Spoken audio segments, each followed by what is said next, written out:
the Eagles go on the road to Tampa Bay, and once again for the Eagles, it's a tale of two halves, except this time it's flipped. They dominate the first half. Hurts is something like 15 for 16 through the air. They're up big.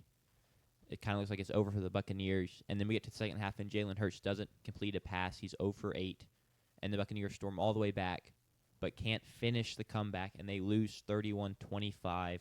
So the Eagles stay undefeated, and the Buccaneers take their first loss of the season. Key takeaways from this game, guys? Yeah, I tweeted it during the game. Vita Vea had a big impact, but it was not in the way I thought he's going to have an impact. I don't know that the Eagles had any tush pushes. They had the one. Did they have a fake tush push? They faked the only They ran tush like push, the pitch out of Yeah. it or whatever. which I predicted. I take credit for. you did Good predict. stuff. We predicted here on the show that Vita Vea might be the counter to the tush push. We never got a chance to saw that. Whether that was because the Eagles were concerned about it and therefore avoided it, which is why they put up the trick play, we'll never know. We are not in the coach's office to have that conversation. But Vita Vea had 2 sacks, at least. He may have ended up with more, but he had 2 sacks at one point. So he did not impact the game in the way that I expected him to, but still a big impact. Kind of gave the Bucs a chance because I think one of those sacks came on like a 3rd down in the 4th quarter when the Eagles were trying to put the nail in the coffin and get a first down. He gets to Hurts, brings him down. Emeka Egbuka, I think that, I really thought the Bucs were going to win this because Baker got the ball back with another chance to drive down and go hit the walk-off touchdown after the big play to Egbuka with a long touchdown. I can't remember how far it was, but it was a 77. 70. And then they had one did Bucky Irving also had a rush touchdown? A catch as well. That was 72. Yeah, so 2 big touchdowns in the 3rd quarter.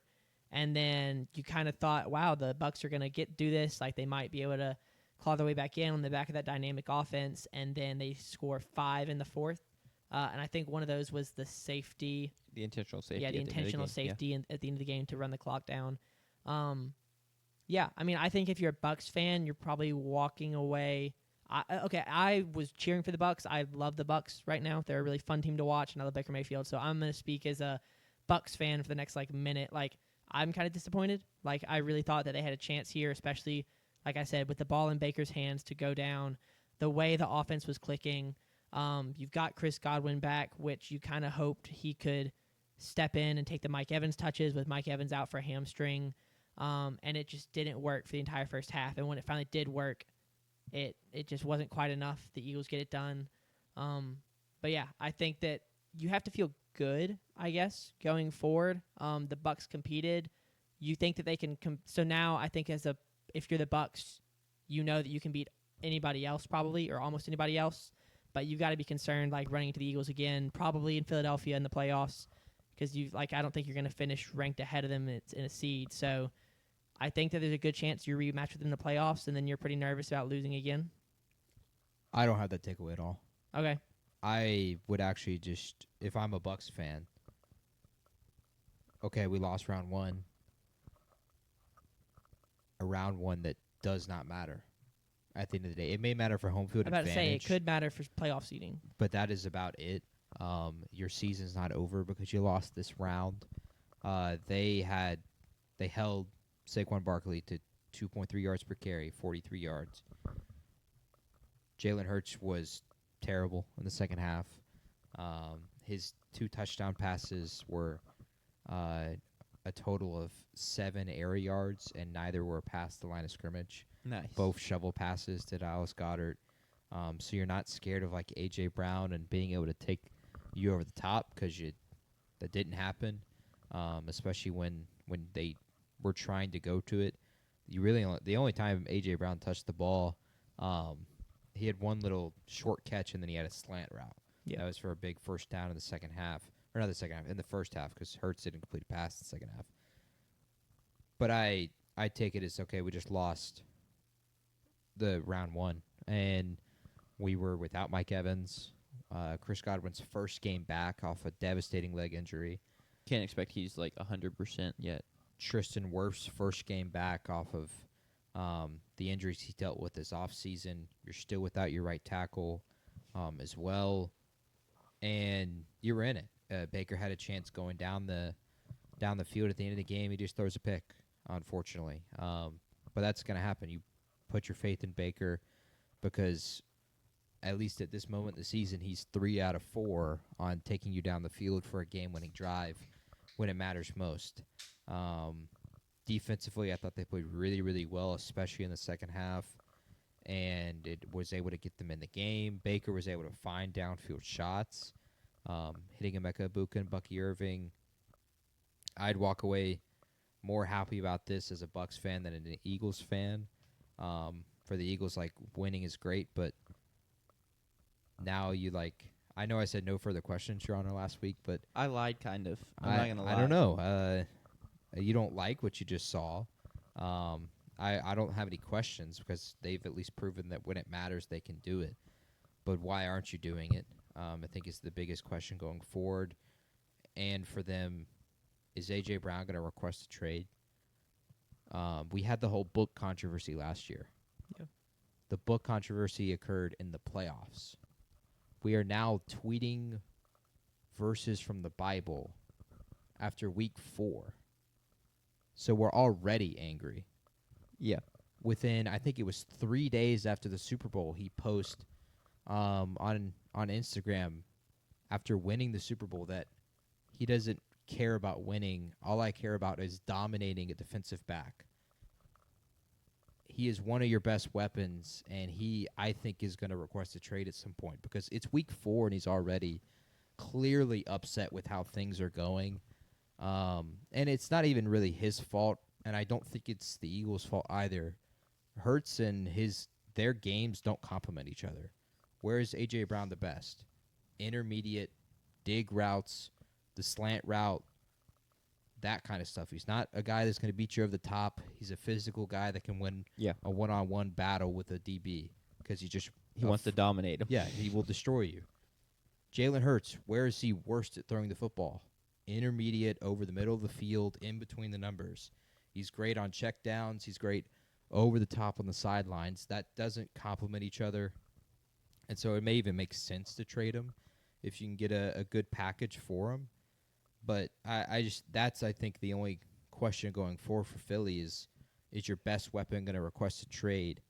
And you need him. You don't want to get rid of A.J. Brown. You saw how that went for the Titans. So I was going to say, imagine the Titans traded back for him to help out Cam Ward. And completely develop possible. I heard that suggestion earlier today. Oh, that's crazy. On Twitter. So that, I think, is kind of your concern. But I disagree. I don't think the Bucs should walk away feeling upset about this whatsoever. You lost round 1. Baker finally didn't complete the game-winning drive. Had to happen at some point. Yeah, so be it. You'd rather it happen now than later in the season, of course. And you're 3-1 through 4 weeks. I think you would have taken that coming into the season. Sure. 100%. And that your division is kind of not of a contest anymore. Head-to-head might matter, but I just don't think you can walk away feeling like – I don't think they feel like they got dominated. Yeah.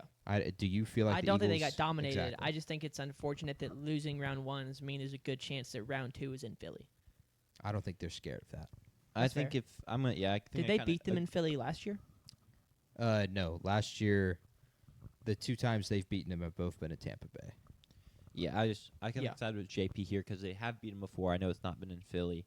This game ended up being close, and I don't think Baker's going to be scared of anybody. Yeah. And if that's kind of who's leading that team, I don't think that's really the takeaway there. I think they're just happy to be 3-1 through this stretch of the season, considering the injuries they've had, and they're just looking to get more healthy as they continue down the stretch. And there's a lot of positives to draw from this game. Bucky Irving is just that guy, and I mean, He's hurt now, though, right? he is hurt, Yeah, he's getting an MRI. but I don't think it'll be a season-ending issue, whatever it is. So I guess it may take him even longer to get healthy. But there's the receiving production he can provide as well as being a rusher is just huge for that offense. Ibuka continues to make big plays. The defense looked good. I know they didn't give up a ton of points. The biggest thing for them right now is honestly you got to clean up special teams because now you've given up special teams touchdowns in back-to-back weeks. You've had a field goal block and a punt blocked, and that can't continue. That is something that can end up losing you a game come playoffs. I think that's kind of their head coach's biggest concern / annoyance right now is Sure. because that's like theoretically really simple things to do. It's like block on a field goal, block on a punt, and so to have that happen in back-to-back weeks didn't cost you against the Jets, but it was actually the difference. If you're just simply going to look at the score, I know that's not how football works. It changes how the game plays out. But the 7-point swing and you lost by 6, so Yeah, that really immediately hurts. start the game too. Correct, not at all how you want to start. So I think, have. Oh, sorry. go ahead. I have a question, but Yeah. if you were, I didn't No. realize you had. I was just going to reiterate that that's what their coach is most mad about. But So I was thinking about this morning, the Cooper DeJean interception, right? Baker throws it on like a little curl. DeJean jumps it, dives. It turns out it's incomplete, but the refs call it an interception. They play through, and then there's a flag thrown, right? And it's like an unnecessary roughness that I think was on like the return. That's kind of like the timing of the Yeah. flag made it feel like it was on the return. Yeah. What this is like maybe this is like nitpicky, but like that seems pretty screwed up. That the refs get a call wrong, right? They called an incomplete pass and interception, and then while the Eagles are playing through that, they commit a penalty. Whereas if the refs don't get the call wrong, there is no penalty. yeah, but you still commit the penalty. It's, Yeah. playing through the whistle. Yeah. Playing benefit of the doubt. Like assuming the ball was caught and just letting the play continue. Assuming he wasn't down and letting it continue. And like for the players, you're taught to play through the whistle. I Yeah. don't think it plays any differently. That was just like an interesting thought I had where the refs are like yes, you do commit the penalty, but you're also committing it in like a time that should like you shouldn't even be like you should be in the huddle right now. Sure. Agreed.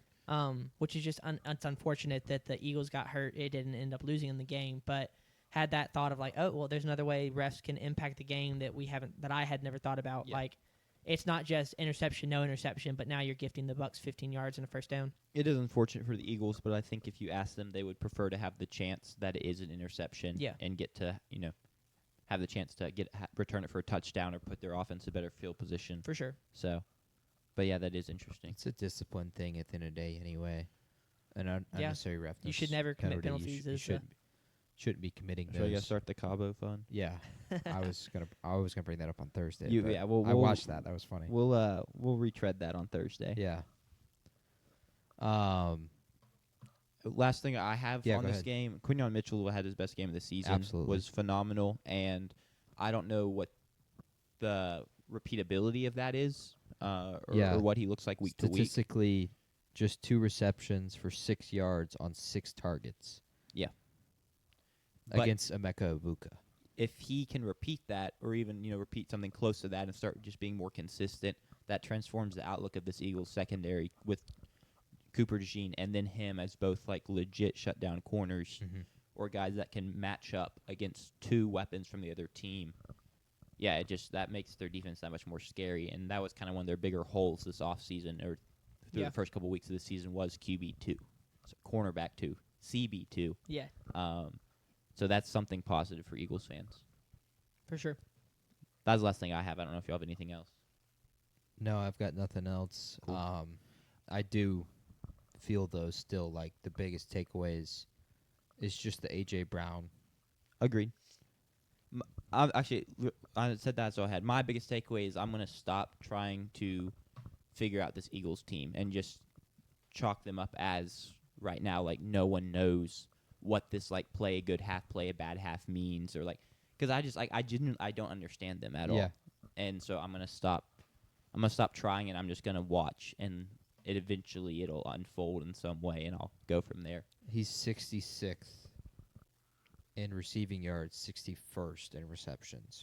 And yesterday NFL. they tried to get him the ball too. Some games he just doesn't get targets, but Yeah. like they were trying to get him He had targets, 9 targets. and just 2 catches.